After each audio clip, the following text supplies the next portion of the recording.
A number is smaller than half of 100। एक संख्या 100 के आधे से छोटी है। संख्या मान लीजिए n है, वो क्या है 100 के आधे से छोटी है। 100 का आधा कर देते हैं, यानी कि किससे छोटी है 50 से छोटी है। पहली शर्त ये दे रखी है। And lies between 4 tens and 5 tens, और 4 दहाई तथा 5 दहाई के बीच में। 4 दहाई का मतलब क्या हो गया 4 गुणे 10 यानी कि 40, और 5 दहाई का मतलब 5 गुणे 10 यानी कि 50, और 40 से 50 के बीच में है। ठीक है। अब उसके बाद कह रहा है once digit is 1 less than 10 digit. इसके इकाई का अंक दहाई के अंक से एक कम है।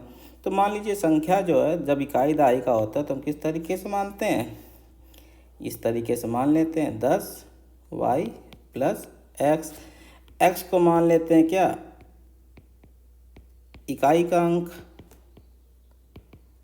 और y को मान लेते हैं दहाई का अंक। तो संख्या जब दो अंकों की संख्या लिखी जाती है इस तरीके से तो संख्या हो जाएगी y x टाइप की। ठीक है, दो अंकों की, तो ये इकाई का और ये दहाई का अंक हो जाता है। और दूसरा लिखने का तरीका क्या है, संख्या n तरीके से लिख जाती है। अब शर्त क्या दी, x और y निकालने के लिए कंडीशन दी जाएगी। If the sum of digit its 7, ने पहली कंडीशन दी ones digit is 1 less than 10 digit. इसके इकाई का अंक दहाई के अंक से कम है। तो इकाई का अंक हमारे पास क्या है x है, और दहाई के अंक से एक कम है, दहाई का y इससे एक कम है। ये आ गई, यानी कि एक समीकरण में देखें हैं तो ये अगर इधर ले जाएं और ये इधर ले जाएं तो माइनस प्लस में हो जाएगा, ये माइनस में हो जाएगा। तो y माइनस एक्स बराबर 1, ये समीकरण 1 दे रखी है। दूसरा कंडीशन दे रखी है if the sum of digit is 7, यदि संख्या में अंकों का योग 7 है। अंकों का योग तो दहाई प्लस इकाई का योग 7 है, ये दूसरी समीकरण दी है।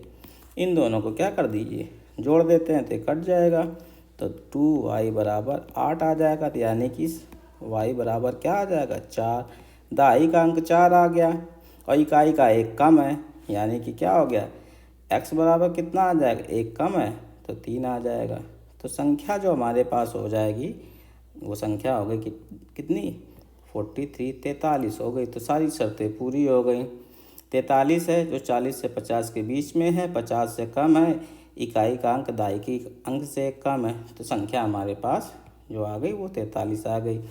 Then the product of the digit in the number is, तो अंकों का गुणनफल क्या है, तो अंकों को गुणनफल कर देते हैं 4 गुणे 3 का गुणनफल, या यहीं से कर देते हैं 4 और 3 का गुणनफल। तो कितना आ जाएगा ये 12 आ जाएगा। 4 3 12 गुणा कर देना है, तो आंसर कितना हो गया, आंसर 2 ऑप्शन 2 12।